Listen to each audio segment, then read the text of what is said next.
Dave, you're hot off the stage from Symposium, where you've been making announcements about new composable and headless CMS and search features.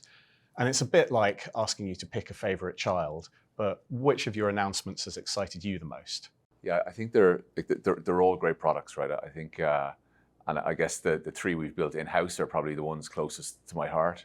The interesting thing is all three products are building upon technology that we already have. So XM Cloud comes from XM, Content Hub 1 comes from the Content Hub platform, and Search from Discover. So the team's been really efficient in terms of reusing that. But ultimately, I think XM Cloud is the game changer for Sitecore. I think it's the natural successor to what people know and love about Sitecore in terms of the ability to be able to manage sites at scale, point and click personalization, embedded analytics. I think for me, that's the winner with the Sitecore community, and it's the area that we feel could really, really move the market for us. There's been a lot of exciting technical change in the new releases that you've made recently. You know, just the discussion around XM Cloud is a pretty big change for most organizations. Where do you see the challenges for us as partners in delivering with that technology? So I think one of the main challenges or opportunities for a partner is around the integration with composability. For sure, you know, one of the things we've been discussing with partners is that composability offers a huge amount of flexibility, but we don't want to end up with lots and lots of Franken architectures in terms of everybody doing things differently.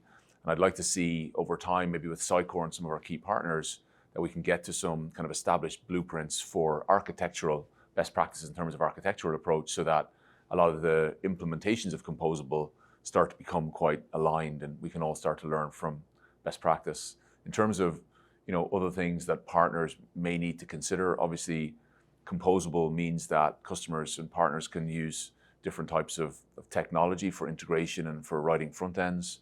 That may mean that, you know, some partners may need to think about their skill sets that they have or evolving their skill sets over time. Right. As we move into the world of composable software, your customers have a lot more choice about what parts of your stack they buy into. And we're hearing discussion of the concept of being better together about the products that you're offering. But what are the concrete benefits for people when they buy into more than one part of your stack? I think there's a couple of things. I think commercially, you know, Sitecore is typically a very trusted vendor, particularly in the DXP CMS space. And for customers who want to kind of extend that partnership strategically with Sitecore, we have offerings now that allows them to kind of buy more of those products, and then they work with a single CSM, a single account manager. We can provide them strategic advice specifically around a collection of products. So there's a commercial element, and then there's obviously a technical and a product element. And I think, you know, as we start to think about how we integrate some of our products, there's things we can do in those integrations using proprietary APIs and proprietary access to databases that can create differentiated value in the integration. That's not to say that we're not committed to composable, because, you know, if somebody wants to use another DAM or another personalization engine, our APIs are open. They can integrate those solutions. But if you look at what we've done with, say, XM Cloud, for instance, in that world, we believe that if we could have left XM a standalone and force people to jump to personalize and switch interface each time to perform a particular task.